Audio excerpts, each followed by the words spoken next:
السلام علیکم نحمدہ ونصلی علی رسولہ الکریم اما بعد۔ میری عزیز ماؤں اور بہنوں، آپ سب کو رشتہ اکیڈمی میں خوش آمدید۔ آج ہم جانیں گے ناخن کاٹنے کا سنت طریقہ۔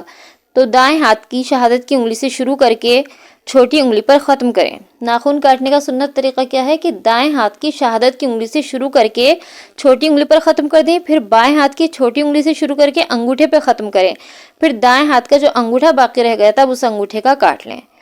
پیروں کے کاٹنے کا طریقہ یہ ہے کہ دائیں پیر کی چھوٹی انگلی سے شروع کر کے انگوٹھے تک لائیں، پھر بائیں پیر کے انگوٹھے سے شروع کر کے چھوٹی انگلی پہ ختم کر دیں، یعنی کہ دائیں پیر کی چھوٹی انگلی سے لے کر بائیں پیر کی چھوٹی انگلی تک برابر کاٹ لیں۔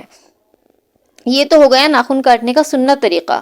اب ناخن کس دن کاٹنا سنت ہے؟ تو ناخن کاٹنا جمعے کے دن افضل ہے، جمعے کے دن کاٹنا بہتر ہے، مگر ہمارے ناخن جب بھی بڑھ جائیں تو فوراً ہمیں کاٹ لینا چاہیے۔ یہ نہیں سوچیں کہ ابھی جمعے میں 2-3 دن ہیں، 4-5 دن ہیں تو بھائی ہم اب جمعہ آ جائے گا تبھی کاٹیں گے، کل تو جمعہ تھا اب جمعہ نکل گیا، پورے ہفتے ہم انتظار کر رہے ہیں کہ جمعے کا دن آئے گا تبھی کاٹیں گے۔ نہیں، ناخنوں کے اندر گندگی ہونے لگتی ہے، پھر ہمارا وضو بھی نہیں ہوتا۔ ناخن کے نیچے کی جو جگہ سوکھی رہ جاتی ہے نا، اس میں پانی نہیں پہنچتا، آٹا وغیرہ لگا رہ گیا تو ہمارا وضو بھی نہیں ہو پائے گا۔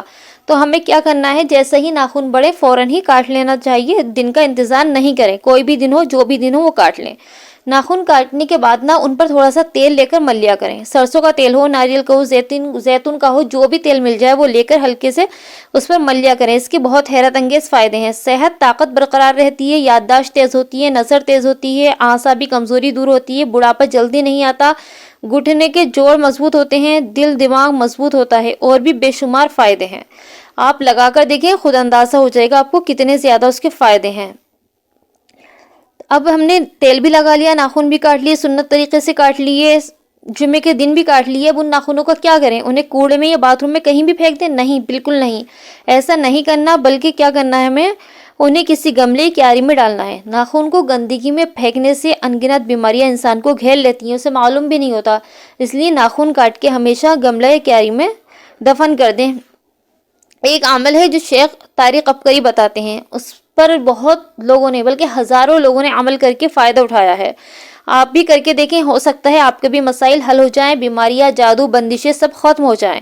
وہ بتاتے ہیں کہ ناخن کاٹنے کے بعد اسے سفید کاغذ میں یا سفید کپڑے میں لپیٹ لیں، اور پھر ناخنوں پر ہمیں 3 مرتبہ شروع میں، 3 مرتبہ آخر میں درود شریف پڑھنا ہے۔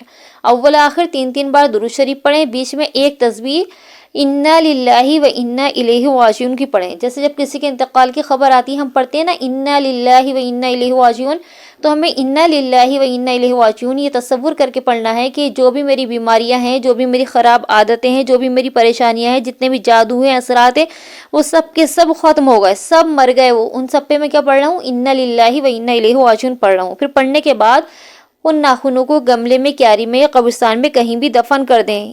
اس پر عمل کر کے ہزاروں لوگوں نے فائدہ اٹھایا ہے، ان کے بہت سے مسائل حل ہو گئے، جادو کے، لا علاج بیماریوں کے۔